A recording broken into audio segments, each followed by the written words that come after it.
Snow day in the capital, creating a difficult afternoon commute. Emergency crews currently responding to several crashes across the region. Good afternoon. This is CTV News at 5. I'm Stefan. The snow arrived later than the forecast expected, but now that it's here, drivers be warned. This afternoon's collision count is steadily mounting. Let's take a live look at the Queensway right now. Snow clearing crews have been out this afternoon, but the constant downfall is hard to keep up with. The response to crashes has been steady as well. And right now we're hearing of several off the Queensway on major arteries like Hunt Club, Bronson, Innis, Conroy, Strandherd, and St. Laurent. You can see based on our live camera that crews are out. They're driving in tandem down the Queensway, some stretches of the Queensway moving very slowly this hour, and drivers being forced to reduce their speed. CTV's Caitlin Wilson joins us live from the Max Keeping Bridge overlooking Highway 417. Caitlin. Yeah, Stefan, I don't know about you, but I'm sure a lot of people are hoping Wiarton Willie is right and we're going to see an early spring, because I can tell you things are not great out here. The roads are slick, slippery. Traffic has slowed down a little bit periodically in the westbound and eastbound lanes with those snow plows. As you mentioned, Environment Canada issued a special weather advisory earlier today calling for up to 12 centimeters of snow, enough snow to cancel school buses across the region. And OC Transpo is also warning that bus routes could see some delays. City crews were on standby for much of the day waiting for that snow to fall. I'm told that they're focusing on clearing some of those priority roads as the snow's making for a messy commute home before moving into the residential areas throughout the night and into tomorrow. We spoke with Bryden Denez, roads manager, earlier today. Here's what he had to say. The biggest challenge we're going to see with this storm event is the timing of the event. So we're looking at an early afternoon start, and this storm is going to bring some fairly heavy precipitation totals right through into the evening commute home. So we will see some challenging conditions for everybody coming home from work. And if it feels like we've had a lot of snow this year, the city says we've had about 180 centimeters, which isn't unusual. But what is unusual is the number of days in which we've seen snow accumulation. We're sitting at 50. But again, if you're headed home, make sure you take time, slow down. Traffic is bottlenecked in some areas. It's a little bit slow in the eastbound lanes there. And there is no parking ban in effect right now. And that's just because of the timing of the storm. Again, city crews are focusing on those priority roads before moving into residential throughout the night and into tomorrow. Stefan? All right, CTV's Caitlin Wilson reporting live on location for us just east of the downtown core. Thank you, Caitlin. A Carlington restaurant owner is sounding the alarm after multiple break-ins in the past week alone. The owner says she now fears for her safety and the safety of her staff, with no one in custody after a spree of robberies. CTV's Austin Lee is following this for us today. He joins us live now with more. Austin, what's the latest? Well, Stefan, the latest, the most recent in this spree of break-ins at Spicy Man and Takumi Barbecue restaurants on Maryvale Road. It happened early this morning, and it was the 5th break-in in just 7 days. The restaurant's owner says they no longer keep any cash on site, but security camera footage from earlier this month sent to CTV News Ottawa shows a criminal inside stealing the cash drawer from the register. And the owner says this was the first of those 5 break-ins. There were others that happened on Friday, Saturday, Sunday, and then again early this morning. The owner says police were called each time, but no arrests have been made, and now she's not getting any sleep. And we have agreed not to show her face because she's worried for her safety. I call the police every day, and then I don't even know should I call or not. Every time I give them evidence from the photo and from the videos. Yeah, but I'm still waiting. Yeah, it makes me really worried, and I just can't focus on doing things. It's very hard for me. And the owner tells me it's not immediately clear what the thieves stole most recently, now that, again, no cash is left in the cash register. But someone was spotted on the security camera with a white shopping bag full of items. And Ottawa police were not available for an interview today, but a spokesperson says the investigation into these incidents is ongoing and officers are following all available leads. Stefan. All right, thank you for this, Austin. Appreciate it. An Eastern Ontario mayor is criticizing the federal government's new return to office mandate that will see most federal employees making the commute at least 4 days a week starting this summer. In a Facebook post, North Grenville Mayor Nancy Peckford says federal public servants who live in her community south of Ottawa will now face a, quote, daily grind of up to 3 hours to travel into Ottawa and Gatineau. Peckford also says the new mandate reveals the clear bias for employing people living in the city instead of people living in nearby communities. In other news, a mayor in Renfrew County has had his pay suspended for 180 days after it was found he abused strong mayor powers, with an integrity commissioner concluding that he used his authority to bully and harass staff members. CTV's Dylan Dyson joins us live with more details. Dylan. Stefan, following a complaint in December, it was found that Killaloe, Haggerty and Richards Mayor Dave Mayville willfully misinterpreted the province's strong mayor powers. A report by the township's integrity commissioner says that Mayville used this incorrect interpretation to direct staff, interfere with administrative operations, attempt to override council procedures, and issue instructions outside of his purview. The report goes on to say that Mayville used this false authority to bully, intimidate, and harass township staff members. As a result, Mayville has had his pay suspended for a total of 180 days and has also been barred from communicating with township staff outside of council meetings. I think for our mayor, the strong mayor powers kind of went right to his head. He was trying to direct agendas, he was trying to direct staff, he was trying to direct how we run meetings, which, you know, is completely contrary to our procedural bylaw. I've said at meetings what a toxic work environment it was, especially for our staff. We were very concerned for their mental health, their well-being.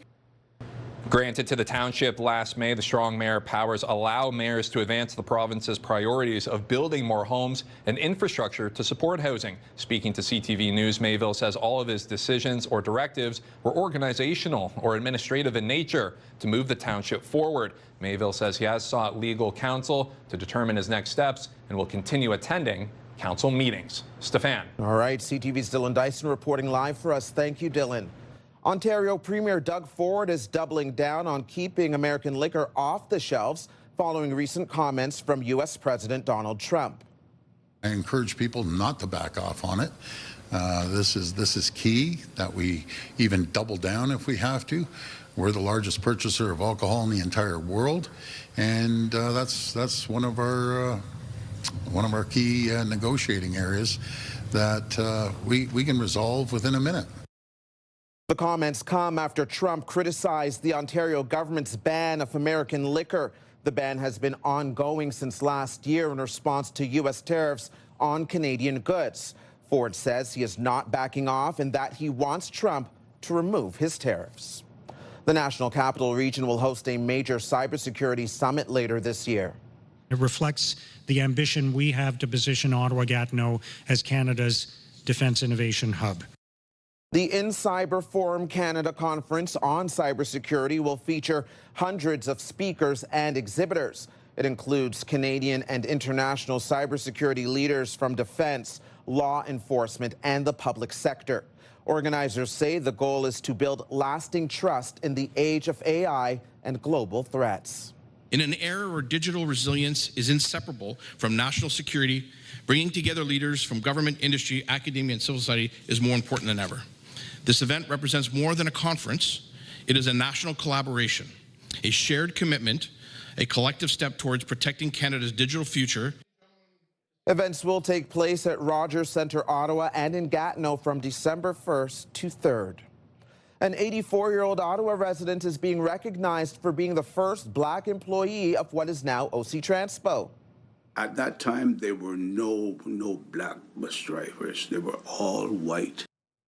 Winston Cumberbatch began working as a bus driver in the late 60s, paving the way for others. He is being recognized as being the first Black employee of the Ottawa Transportation Commission, now OC Transpo. Cumberbatch says management was supportive and he had an excellent relationship with passengers. I remember the first day I drove the bus on the street.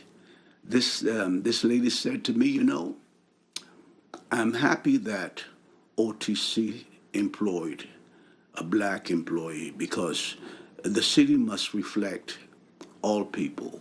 That's what she said to me. Cumberbatch was a bus operator for his first 10 years, then supervisor for the next 20, retiring in 1998. He says his time with the organization was positive. Coming up on CTV News at 5, doctors sounding the alarm as more Canadians turn to AI for medical information. And time now for our first check on the weather. Right now, we're sitting at a temperature of -9. With the wind chill, it feels like -16, and that snowfall is coming down steadily. Right around the region, very similar conditions. When you take a look at Broadville, it's a little warmer, -6 along the Seaway. Kingston currently sitting at -3, but in the valley, very similar conditions to Ottawa. And you can see that in Kemptville, slightly warmer just down the road, -7 right now. Here's what you need to know. Canadian indie folk band, the Bar Brothers, are bringing their Let It Hiss tour to the capital this week. They take the stage tomorrow night at the Bronson Centre Music Theatre. Doors open at 7 p.m. This is a 19-plus show. Taking another live check on traffic, the eastbound lanes at Saint Laurent, very slow going right now. Slow going in both directions at Riverside along the Queensway. Again, several collisions reported right across the region this hour. And if you are westbound, the backup starts on near Anderson in the east and goes all the way out to Carp in the west. Stay with us.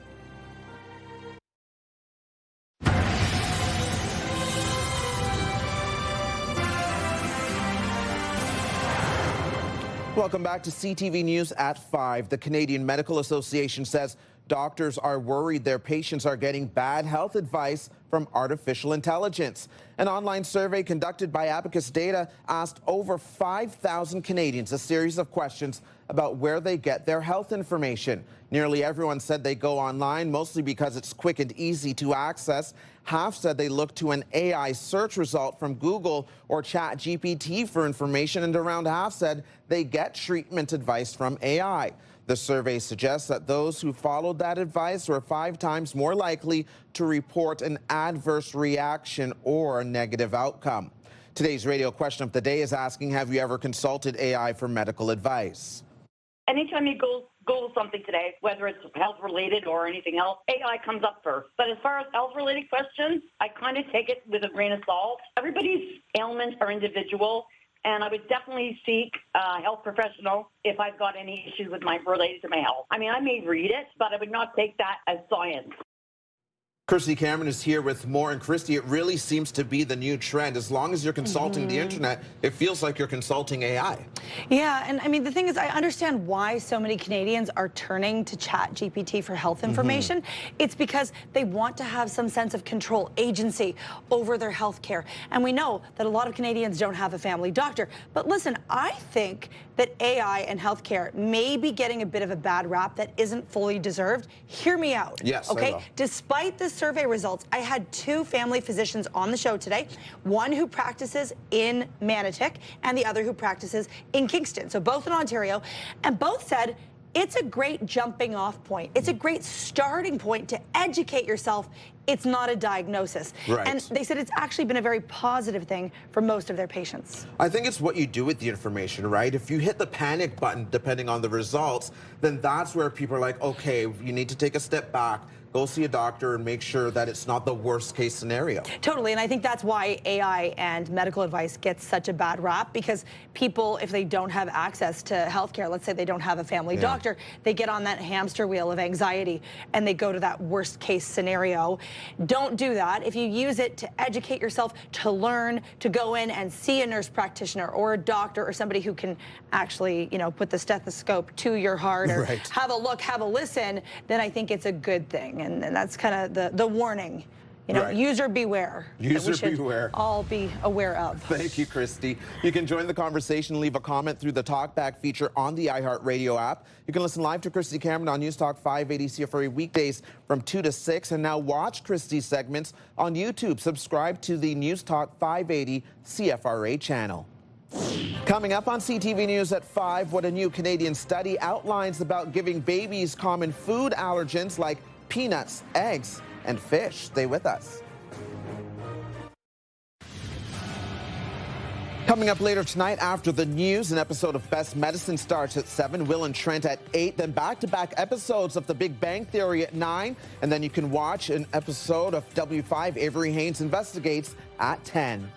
Now for another check on the weather forecast, let's take a live look through our Centennial Glass Sky Cam. Right now it is -9, factoring in the wind chill. Environment Canada says it feels more like -15. We are under a special weather statement. That snowfall has arrived. It's reducing visibility if you're driving behind the wheel this hour. We are expecting 7 to 12 centimeters of snow when everything is said and done, and it is expected to last overnight as well, with a risk of freezing drizzle mixed into that precipitation overnight. You can see that there's a travel advisory for the region as well, and that stretches all the way out to the east towards Montreal. When it comes to the precipitation and monitoring that, you can see that this system is moved in. It was a little slower moving than anticipated, but it is here and it is continuing eastbound at this time. Let's take a look at some of the overnight lows. -11 overnight here in the nation's capital. A chance of flurries with a risk of freezing drizzle. As we mentioned, the wind should be fairly calm, however. A few flurries expected tomorrow morning. That freezing drizzle, if it does come, should taper off around 5 a.m. -4 for the daytime high tomorrow. In the valley overnight, -10. Very similar conditions. Some slight winds gusting around 5 kilometers per hour tomorrow morning. Similar conditions to us here in the city. -4 for the daytime high. A few flurries expected and some winds coming in from the northwest around 15 kilometers per hour. Along the seaway, slightly warmer overnight, -7. But when it comes to mixed precipitation, you too could see some freezing drizzle. A few flurries tomorrow, a daytime high of +1. Let's take a look at that 5-day forecast right now. You can see that there's sunshine expected on Thursday, a daytime high of -4. Things warm up on Friday to -2, cloudy skies. When it comes to Valentine's Day, favorable conditions, a mix of sun and cloud, and a high of -1. And here's a look at the stories you're checking out right now on ctvnewsottawa.ca. If you go to our homepage right now, you can see that the breaking news banner is up. If you've been following U.S.-Canadian relations right now, you can tell that the Windsor-Detroit Bridge has been a hot topic. There was a phone call between the two leaders, Prime Minister Mark Carney and U.S. President Donald Trump, and our digital team is providing live updates. Prime Minister Carney said he tried to reiterate to Trump just how important that bridge is and the fact that Canada paid for the bulk of it. Coming up for us here on CTV News at 5, a popular spa north of Ottawa calling on guests to dial into the full visitor experience with a new cell phone policy. Another live check on traffic right now. You can see that the highway is snow covered. Things are slow going in multiple stretches. Westbound at Churchill is bad, and that appears to be as though there's a collision right there approaching Pinecrest at this time. So do take your time. You're watching CTV News at 5. Get the latest live local breaking news. Sign up now for our morning and evening CTV News Ottawa newsletter. The best local content from CTV News, Your Morning Ottawa, and News Talk 580 CFRA.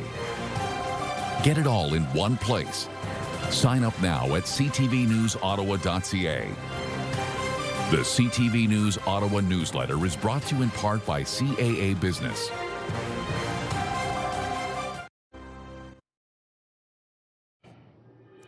Here's a live look through our Centennial Glass Sky Cam. Temperature holding steady at -9. And it's time now for a look ahead to CTV News at 6. Here's Patricia Bull. Thanks, Steph. Here's what we're working on for 6 o'clock. This is just another example of President Trump putting America's interests first. Trump continues his call for U.S. compensation as he threatens to block the opening of the Gordie Howe Bridge between Windsor and Detroit. I think for our mayor, the strong mayor powers kind of went right to his head. A mayor in Renfrew County has had his pay suspended for 180 days after it was found he abused the strong mayor powers and used his authority to bully and harass staff members. Looking at an early afternoon start, and this storm is going to bring some fairly heavy precipitation totals right through into the evening commute home. More snow for the region. The capital remains under a special weather statement, with this latest storm dumping another 7 to 12 centimeters of snow on the city into the evening. All of that and more coming up tonight on CTV News at 6. That's right after the early edition of CTV National News with Sandy Ronaldo at 5:30. Steph. Thank you, Patricia. Now the final 5 other stories we're following today. The president of the Irish Society here in Ottawa says he'll have to scale back plans for the upcoming St. Patrick's Day parade if the funding goal isn't reached. Well, it's the bicentennial of Ottawa. It is the bicentennial of the start of the real construction of the Real Canal. It was done by the Irish. It was done by immigrants, all immigrants. And this is why it's so important this year of all that the parade come back. Thomas O'Neill says the budget is still short, close to $20,000. Police security and city costs have increased since the last time the parade was held before the pandemic. And a reminder for parents, the City of Ottawa's spring swimming registration starts online tonight. Before signing up, you can visit the city's website to browse through available swimming activities for all ages and favorite your preferred options. Registration goes live at 9 p.m. Registration for all other recreation, arts, culture, and virtual activities starts this Thursday at 9 p.m. Guests to the popular Nordique Spa Village in Chelsea, Quebec will have to disconnect from their phones during their visit. The spa north of Ottawa is now a phone-free space with cell phones prohibited in the saunas, baths, floating pool, rest areas, and massage and treatment waiting rooms. Cell phone use will be restricted to the lobby, the boutique, the locker room, and the restaurant. For many, ginger ale is a popular go-to beverage when you're not feeling well, but it's no longer on the menu for patients at the Ottawa Hospital. The hospital says it has pulled the carbonated beverage from the offerings for patients due to its limited nutritional value and high sugar content. Both the Montfort Hospital and the Queen's Carleton Hospital say ginger ale is still available for patients there. A new Canadian study suggests babies who regularly eat peanuts, eggs, and fish are less likely to develop allergies. Researchers looked at more than 190 food allergy studies from around the world to identify the strongest risk factors for developing allergies. They found that delaying the introduction of foods with peanuts until children were more than a year old doubled their risk of becoming allergic. The study found similar results for fish, eggs, and other common food allergens. That is CTV News at 5. I'm Stefan Keys. Be sure to join Patricia Bull for CTV News at 6. The early edition of National starts right now. Thanks for watching.